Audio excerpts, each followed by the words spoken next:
Hello friends, मैं Gautam Kumar best study with Gautam में आप लोगों का पुनः स्वागत करता हूं। जैसा कि हम लोग बीसी सचिवालय के जो हम लोग इम्पोर्टेंट टॉपिक थे वीवीआई, उसी का हम लोग एनालिसिस कर रहे थे। उसी क्रम में आज जिस टॉपिक को मैं लेकर चल रहा हूं, बहुत ही इंपॉर्टेंट पॉलिटी का ये टॉपिक है। देखिएगा आप लोग, पॉलिटी से क्वेश्चन सचिवालय में बहुत बार पूछा गया है। अगर सेकंड सचिवालय को देखें हम लोग 2015 में जिसका एग्जाम हुआ था, उसमें पॉलिटिक्स से क्वेश्चन, वो भी स्थानीय स्वशासन से क्वेश्चन। देखिएगा आप लोग, स्थानीय स्वशासन यानी पंचायत से जो भी हम लोग पढ़ते हैं, ग्राम पंचायत, पंचायत समिति, जिला परिषद, उससे क्वेश्चन बहुत ज़्यादा मात्रा में पूछा गया है।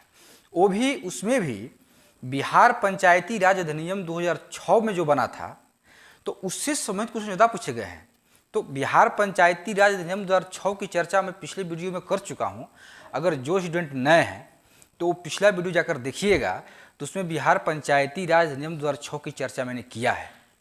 अगर फिर भी उसमें कोई डाउट है, कोई समस्याएं हैं, तो हमसे आप लोग कमेंट में कमेंट करके पूछ सकते हैं, सलाह ले सकते हैं। और इसके अलावा एक और टॉपिक है स्थानीय स्वशासन संबंधित, जो कि बिहार राज्य पंचायती राज अधिनियम से अलग हटकर है, जो कि केंद्र द्वारा लाया गया था। 1992 में लाया गया, 1993 में पारित हुआ। तो वो था स्थानीय स्वशासन, जिसको हम लोग अगर पंचायत लेवल पर कहें तो ग्राम पंचायत, और शहरी प्रशासन के क्षेत्र में चले तो नगर पालिका, नगर निगम, जो आप लोग जानते होंगे। तो उससे भी क्वेश्चन पूछे गए हैं। तो एक हो गया बिहार पंचायती राज अधिनियम 2006, और एक हो गया जो केंद्र सरकार लाया, मतलब 1992 में लाया गया था, 73वां संविधान संशोधन, 74वां संविधान संशोधन के तहत। तो उसी का हम लोग अध्ययन करेंगे।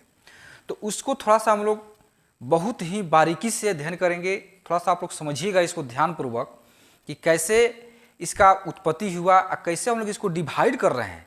पहले खाका तैयार करेंगे हम लोग एक मैप के तहत, और देखेंगे कि कैसे ये पेचीदा जो इस चैप्टर होता है, बहुत ही पेचीदा चैप्टर है, और इसको कैसे हम लोग आसान भाषा में समझने का प्रयास करते हैं। चलिए हम लोग चलते हैं स्थानीय स्वशासन। इसको दो पार्ट में बांट दिया गया है, एक है ग्रामीण क्षेत्र और दूसरा है शहरी क्षेत्र। जो चुनाव होता है स्थानीय स्वशासन का, देखिएगा आप लोग, हर एक 5 वर्ष चुनाव होता है। ग्रामीण क्षेत्र में पंचायत का चुनाव होता है, और शहरी क्षेत्र में नगरीय प्रशासन का चुनाव होता है। इसे नगर पालिका, नगर परिषद का चुनाव होता है नगर में, शहर में। तो गांव में जो होता है पंचायती राज, तो उसका भी 3 पार्ट है। देखिए, एक है ग्राम पंचायत, दूसरा है क्षेत्र पंचायत, क्षेत्र पंचायत को पंचायत समिति भी कहते हैं, और तीसरा है जिला परिषद। तो ग्राम पंचायत में ग्राम या पंचायत स्तर पर इसका चुनाव होता है। देखिएगा आप लोग, ग्राम पंचायत का जो चुनाव होता है, जिसका अध्यक्ष कौन होता है? मुखिया होता है। मुखिया हो गए, उसमें सरपंच होते हैं, पंच होते हैं, वार्ड होते हैं। तो जो इसका जो चुनाव होता है ग्रामीण स्तर पर होता है। जो पंचायत है, 2 या 3 ग्राम को मिला करके एक पंचायत का निर्माण होता है, या कोई अगर बड़ा गाँव है तो बड़ा गाँव को ही पंचायत माना जाता है। तो ये पंचायत स्तर पर होगा ग्राम पंचायत। उसके बाद होता है क्षेत्र पंचायत। क्षेत्र पंचायत को ही प्रखंड पंचायत समिति कहते हैं। ये प्रखंड स्तर पर होता है। पंचायत समिति जो होता है ये प्रखंड स्तर पर होता है, और ग्राम पंचायत ग्राम स्तर पर। और है जिला परिषद, ये होता है जिला स्तर पर। तो कहने का मतलब ये हुआ कि पंचायती राज जो है, जो ग्रामीण क्षेत्र में जिसका चुनाव होता है, वो 3 भागों में चुनाव होता है। एक ग्राम पंचायत, एक पंचायत समिति, और एक जिला परिषद। अब अगला है नगरीय प्रशासन। ये हो गया ग्रामीण स्तर पर, और ये हुआ शहरी स्तर पर। तो शहरी स्तर पर हम लोग चलते हैं, तो इसका भी 3 पार्ट में चुनाव होता है। देखिएगा, उसका जो 3 स्तर है, 3 सोपान है चुनाव का, 3 क्रम में है। जैसे पहला है नगर पंचायत, दूसरा है नगर पालिका परिषद, तीसरा है नगर निगम। तो नगर पंचायत उसे कहते हैं कि जो ग्राम शहरी क्षेत्र में परिवर्तित हो रहा है। देखिएगा आप लोग, शहर के नज़दीक जो गांव बसे हैं, या शहर का जो क्षेत्र है धीरे धीरे ग्राम की ओर बढ़ते जा रहा है, फैलते जा रहा है। तो जो शहरी क्षेत्र गांव की तरफ फैलते जा रहा है, तो जो एरिया उसके अधिकार क्षेत्र में आ रहा है, तो उस एरिया का जो चुनाव होगा वो होगा नगर पंचायत के तहत। तो वहाँ जो चुनाव होगा नगर पंचायत के तहत होगा। तो जो ग्रामीण क्षेत्र से नगरीय क्षेत्र में परिवर्तित हो रहा है, ये आप लोग समझ गए। उसके बाद चलते हैं नगर पालिका परिषद। नगर पालिका परिषद का मतलब ये हुआ कि छोटे नगर, मतलब छोटे छोटे जो शहर हैं, वहाँ का चुनाव होता है नगर पालिका परिषद के द्वारा। और तीसरा है नगर निगम। नगर निगम का जो चुनाव होता है बड़े नगर यानी बड़े शहर, जैसे बिहार मान लीजिए पटना हुआ, वहाँ नगर निगम का चुनाव हो गया। मुजफ्फरपुर हुआ, गया हुआ। तो ये जो बड़े बड़े शहर हैं उस क्षेत्र का जो चुनाव होगा वो नगर निगम के तहत होगा। तो शहरी क्षेत्र में भी 3 सोपान है, नगर पंचायत, नगर पालिका परिषद और नगर निगम। और ग्रामीण क्षेत्र में भी, पंचायती राज के क्षेत्र में भी 3 क्षेत्र हैं। कौन कौन? ग्राम पंचायत, क्षेत्र पंचायत और जिला परिषद। तो अभी आप लोगों ने देखा कि स्थानीय स्वशासन को 2 पार्टों में बांट करके मैं आप लोगों को समझाया। इसके आगे अब हम लोग पढ़ेंगे नगरीय प्रशासन को, अभी छोड़ेंगे हम लोग और पढ़ेंगे हम लोग पंचायती राज। क्योंकि पंचायती राज से क्वेश्चन ज़्यादा पूछे गए हैं, इसलिए पंचायती राज को हम लोग बहुत ही बारीकी से, बहुत ही सूक्ष्म दृष्टि से इसका हम लोग अध्ययन करेंगे। तो चलिए हम लोग चलते हैं पंचायती राज की तरफ। थोड़ा इसका बेस समझ लेते हैं हम लोग क्या है।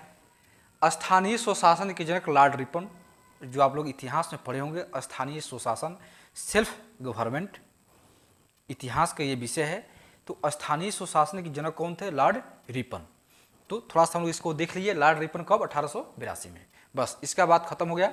उससे चलते हैं पंचायती राज राज सूची के अंतर्गत आता है। अब जानते होंगे सूचियाँ कितनी होती है?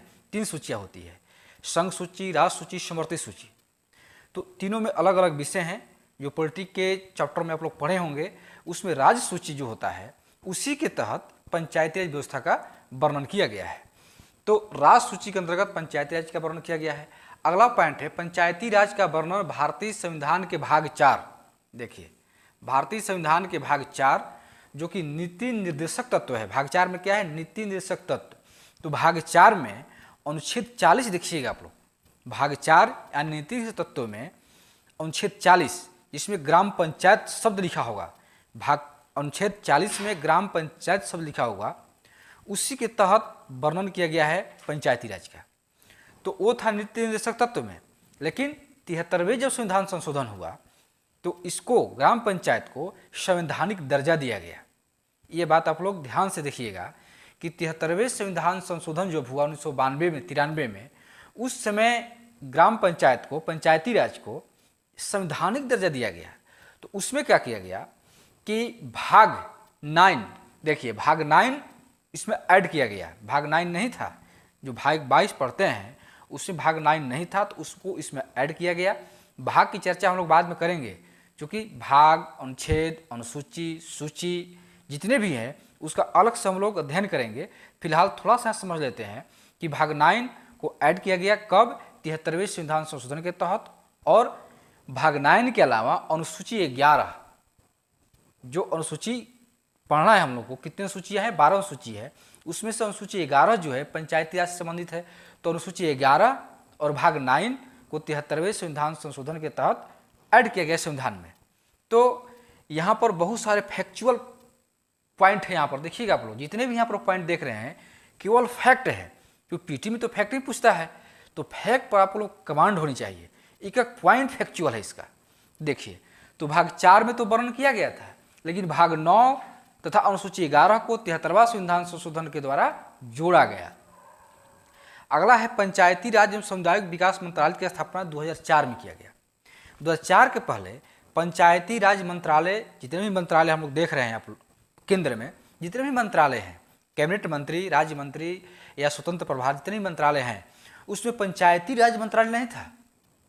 तो पंचायती राज मंत्रालय 2004 में बनकर आया। और उसके पहले जो मंत्री थे SK डे थे। याद रखिएगा आप लोग, पंचायती राज मंत्रालय के पहले जो मंत्री बने वो SK डे थे और इस मंत्रालय की स्थापना 2004 में हुई थी। ये क्वेश्चन पूछ चुका है, देखिएगा आप लोग क्वेश्चन बैंक निकाल करके बीएससी सचिवालय का, उसमें क्वेश्चन पूछ चुका है कि पंचायती राज मंत्रालय कब अस्तित्व में आया। तो 2004 में आया था। उसके बाद देखिए 2 अक्टूबर 1952 को पंडित जवाहरलाल नेहरू ने सामुदायिक विकास कार्यक्रम की स्थापना की। सामुदायिक विकास कार्यक्रम की स्थापना 2 अक्टूबर 1952 किया गया, क्योंकि सामुदायिक विकास कार्यक्रम का उद्देश्य यही था कि देश की आर्थिक विकास और जो सामाजिक विषमता है उसको दूर करना और भारत के जो लोग थे उनको भागीदार बनाना। जो भी आर्थिक कार्यक्रम चल रहे थे तो उसमें भारत के जो लोग थे उसको उसमें भागीदार बनाना था, उसका लाभ देना था भारतीय लोगों को। तो सामुदायिक विकास कार्यक्रम का उद्देश्य था, क्योंकि सामुदायिक विकास कार्यक्रम से बीपीएससी जो अभी एग्जाम हुआ है कंडक्ट 30 सितंबर को, उसमें सामुदायिक विकास कार्यक्रम से क्वेश्चन पूछा हुआ है। देखिएगा आप लोग जो भी स्टूडेंट दिए होंगे उसमें सामुदायिक विकास कार्यक्रम से क्वेश्चन आया हुआ है। तो देख लीजिएगा सामुदायिक विकास कार्यक्रम का क्या उद्देश्य था। तो बीपीएससी भी क्वेश्चन आया हुआ है और आप लोग के सचिवालय में भी क्वेश्चन आया हुआ है।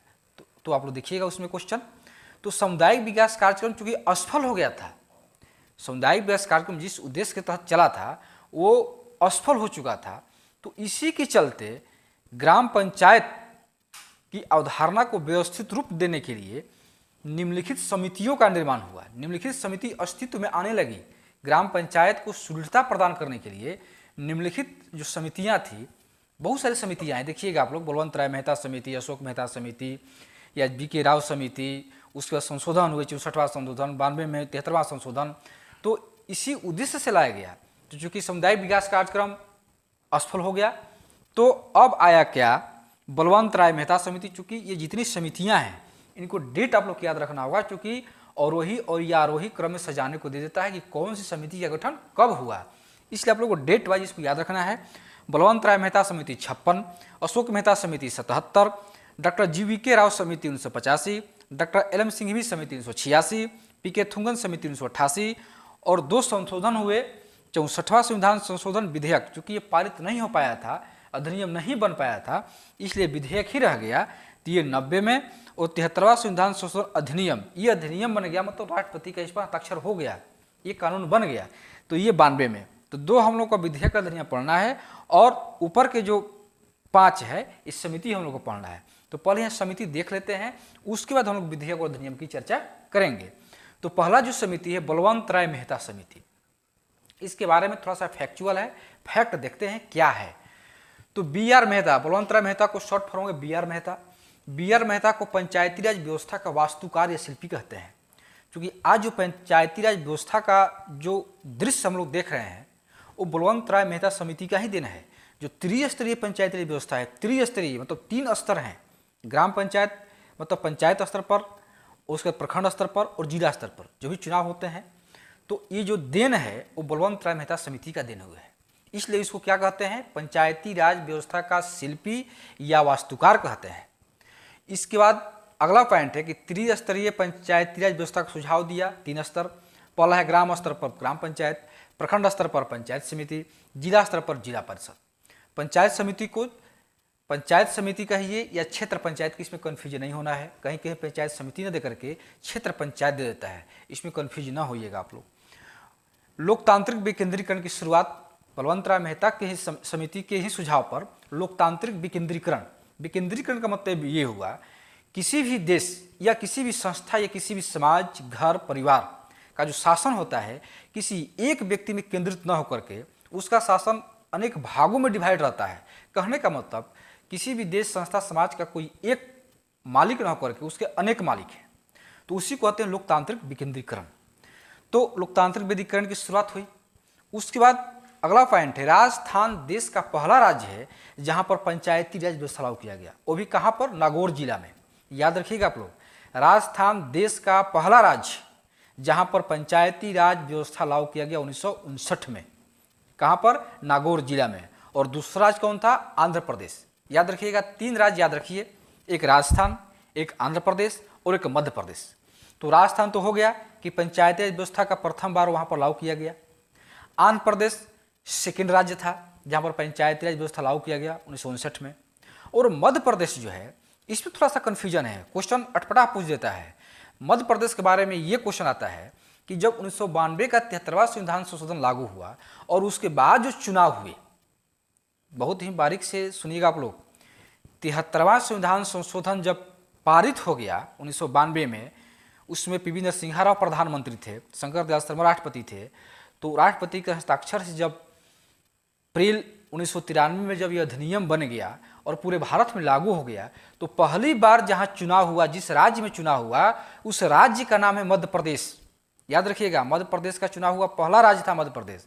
राजस्थान दूसरा है, ये हुआ 1958-59 में राजस्थान में चुनाव हुआ, दूसरा आंध्र प्रदेश में। और मध्य प्रदेश 73वां संविधान संशोधन के बाद चुनाव हुआ मध्य प्रदेश में।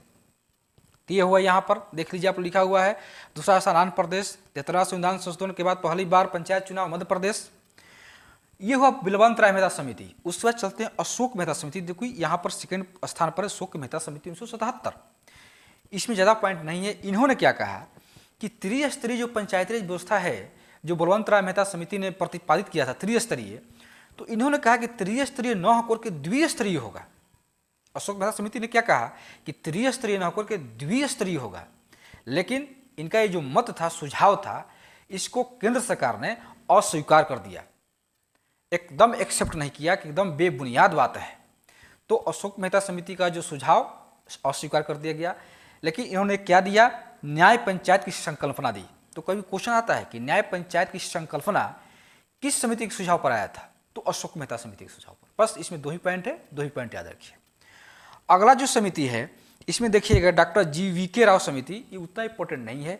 उसके बाद 2 समिति इंपॉर्टेंट है, डॉक्टर LM सिंघवी समिति और PK थुंगन समिति। 2 समिति इंपॉर्टेंट इसलिए है कि यही दोनों समिति के सुझाव पर, कौन कौन, LM सिंघवी समिति और PK थुंगन समिति, यही 2 समिति के सुझाव पर उस समय के जो प्रधानमंत्री राजीव गांधी थे, उन्हीं के कार्यकाल में पंचायती राज व्यवस्था को एक संवैधानिक दर्जा देने का प्रयास किया गया। दिया नहीं गया, संवैधानिक दर्जा देने का प्रयास किया गया यही 2 समिति के सुझाव देने पर। कौन कौन, एक LM सिंघवी समिति और PK थुंगन समिति। लेकिन अगर इन दोनों में पूछ दिया जाए कि कौन सी ऐसी समिति थी, पहली समिति ऐसी कौन सी थी जिसके सुझाव पर पंचायती राज व्यवस्था को एक संवैधानिक दर्जा देने का प्रयास किया गया, तो समिति थी LM सिंघवी समिति। क्वेश्चन पूछ चुका है, तो आप लोग क्या सही कीजिएगा, LM सिंघवी समिति। हालांकि वो संवैधानिक संशोधन पारित नहीं हुआ, लोकसभा से तो पारित हो चुका था, लेकिन राज्यसभा से पारित नहीं हुआ। वो था 64वां संविधान संशोधन अधिनियम, अधिनियम नहीं विधेयक। तो यह हुआ डॉक्टर LM सिंघवी समिति और PK थुंगन समिति। उपरोक्त दोनों समितियों ने पंचायती राज व्यवस्था को संवैधानिक दर्जा देने का सुझाव दिया था। संवैधानिक दर्जा देने का प्रथम बार सुझाव LM सिंघवी समिति ने दिया। तो ये था समिति संबंधित। अब हम लोग पढ़ेंगे 64वां संविधान संशोधन जो 1990 में हुआ था, जो यहाँ पर है, जो कि अस्वीकार कर दिया गया, यही है जो अस्वीकार कर दिया गया। इसमें कुछ पॉइंट नहीं है, बस यही है कि राजीव गांधी ने, उसमें प्रधानमंत्री थे, एक संविधान संशोधन विधेयक लाए, लेकिन वो विधेयक पारित नहीं हुआ। पंचायती राज को संवैधानिक दर्जा देने का प्रयास किया गया था, लेकिन पारित नहीं हुआ। तो उसके बाद जो आया 73वां संविधान संशोधन 1992 में, मात्र 2 वर्ष बाद, ये 90 घटना है, उसके 2 वर्ष बाद जब PV नरसिंह राव प्रधानमंत्री बने, तो उन्होंने लाए कि पंचायती राज व्यवस्था को संवैधानिक दर्जा दिया जाएगा। हालांकि दे दिया गया, जिसके तहत आज चुनाव हो रहे हैं। तो उसकी चर्चा अब हम लोग इसकी बात करने वाले हैं। अब हम लोग चलते हैं 73वां संविधान संशोधन। चूँकि 64वां संविधान संशोधन उतना इंपॉर्टेंट नहीं है, बस यही है कि किसके काल में 64वां संविधान संशोधन अधिनियम पारित नहीं हुआ, लाया गया। तो राजीव गांधी प्रधानमंत्री थे, लेकिन पारित नहीं हो पाया था। तो चलते हैं 73वां संविधान संशोधन, जो कि बहुत ही इंपॉर्टेंट ये संविधान संशोधन अधिनियम है। 1992 में ये आया था। प्रधानमंत्री कौन थे, PV नरसिंह राव उसमें प्रधानमंत्री थे। 20 अप्रैल 1993 को राष्ट्रपति द्वारा इस विधेयक पर अपनी सहमति प्रदान की गई। मतलब 20 अप्रैल 1993 को जो राष्ट्रपति थे शंकरदयाल शर्मा, उन्होंने इस पर अपनी सहमति प्रदान कर दी। लेकिन 24 अप्रैल 1993, ये डेट आप लोग को याद रखना है, क्योंकि 24 अप्रैल का दिन जो है पंचायती राज दिवस के रूप में मनाया जाता है। जो आप लोग दिवस और दिन याद करते हैं, रिसेंट के जो विविध है, उसमें दिवस जो दिन होता है, उसमें 24 अप्रैल क्या है, पंचायती राज दिवस है। चूँकि उसी दिन यानी 24 अप्रैल 1993 को ही पूरे भारत में पंचायती राज व्यवस्था को लागू कर दिया गया। एक संवैधानिक क्या हो गया, संशोधन हुआ था जो, तो इसको संवैधानिक संशोधन के तहत 24 अप्रैल 1993 को पूरे भारतवर्ष में इसको लागू कर दिया गया। अब चलिए चलते हैं इसके तहत भाग 9, क्योंकि अभी पिछले बार मैं आप लोगों को बताया हूँ, भाग 9 और अनुसूची 11 जोड़ा गया। 2 चीज़ जोड़ी, भाग 9 और अनुसूची 11। तो अनुसूची 11 में 29 विषय हैं। मतलब पंचायती राज जो है, जो ग्रामीण क्षेत्र में पंचायती राज व्यवस्था लागू हुआ है, उसमें 29 विषय हैं। याद रखिएगा आप लोग, उसमें 29 विषय, मतलब 29 विषय। उसी 29 विषय के तहत जो ग्राम पंचायत है, उसके जो अध्यक्ष मुखिया होते हैं या जिला परिषद जिला में होते हैं, वो 29 विषय में ही किसी विषय के तहत अपना कार्यक्रम गाँव में चलाते हैं। तो 29 विषय याद करने की जरूरत नहीं है, बस इतना समझिए कि अनुसूची 11 में 29 विषय का वर्णन किया गया है। तो 29 जो विषय है, किस अनुच्छेद में है, तो अनुच्छेद 243 6 कहिए या जी कहिए। अंग्रेजी में जी कहेंगे और हिंदी में 6 कहेंगे। तो देखिए 29 विषय का जो वर्णन है ये अनुच्छेद 243 6 या जी, जो भी पूछ दे 43 6 या जी का वर्णन किया गया है। 29 विषय हैं उसको इसमें वर्णन किया गया है। इसके अंतर्गत निम्न तथ्य है, मतलब जो 73वां संविधान संशोधन हुआ तो इसमें बहुत सारी बातें निकल कर आई। तो जो भी बातें उस समय निकल कर आए 73वां संविधान संशोधन के तहत, इससे पूरे देश में आज तक जो चुनाव हो रहे हैं उसी के तहत पूरे भारतवर्ष में चुनाव हो रहे हैं पंचायत का। तो उसमें और इसमें भी ध्यान देना है कि जो त्रिस्तरीय पंचायती व्यवस्था है ये पूरे भारतवर्ष में नहीं है कि त्रिस्तरीय पूरे भारत में लागू नहीं, कहीं कहीं तो एक स्तरीय है, कहीं कहीं 4 स्तरीय है, कहीं वो भी नहीं है। कहने का मतलब है कि अधिकतर राज्यों में है त्रिस्तरीय, लेकिन कुछ राज्यों में 1 स्तरीय है, किसी में 2 स्तरीय है, किसी में 4 स्तरीय से पश्चिम बंगाल है उसमें 4 स्तरीय है, वह त्रिस्तरीय नहीं है, वहाँ 4 स्तरीय है। कोई राज्य ऐसा है जैसे नागालैंड है, उसमें क्या है वहाँ पर कुछ है ये नहीं है, त्रिस्तरीय है ये नहीं है, वहाँ पंचायत चुनाव होता ही नहीं है। तो वो भी हम लोग देखेंगे, जो अगला जो टॉपिक हम बताएंगे आप लोग उसमें ये भी देखेंगे कि किस राज्य में कौन सा स्तर है, कहीं 2 स्तर, कहीं 3 स्तर, कहीं 1 स्तर, उसमें हम लोग अध्ययन करेंगे बाद में।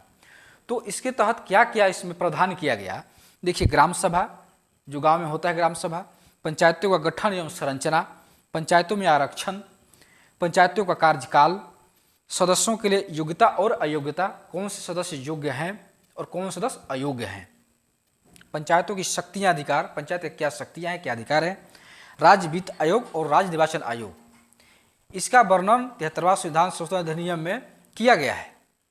तो अभी आप लोगों ने देखा कि पंचायती राज में अभी बहुत सारे टॉपिक हैं, बहुत सारे पॉइंट है।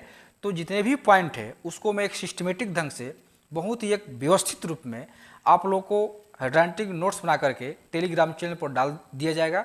देखिएगा आप टेलीग्राम चैनल पर, जो भी स्टूडेंट टेलीग्राम चैनल ज्वाइन नहीं किए हैं वो कृपया जाकर के वहाँ पर ज्वाइन कर लें। उसका लिंक डिस्क्रिप्शन बॉक्स में दिया होगा, वहाँ पर जाकर के उसको ज्वाइन कर लें। चूँकि जो भी मटेरियल होता है, जो भी फैक्ट होता है, यहाँ पर बताना थोड़ा सा मुश्किल है, चूँकि यहाँ पर जो बोर्ड है छोटा है, यहाँ पर कितने हम लोग बता सकते हैं, केवल यहाँ पर समझा सकते हैं। लेकिन जो नोट्स होगा, जो प्रिंट होगा, वो आप लोग का टेलीग्राम चैनल पर ही जाएगा, तो वहाँ से आप लोग देख करके समझ सकते हैं।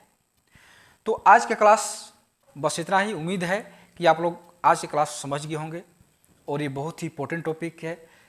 तो कल फिर मैं एक बहुत ही इंपॉर्टेंट टॉपिक लेकर आऊँगा। धन्यवाद।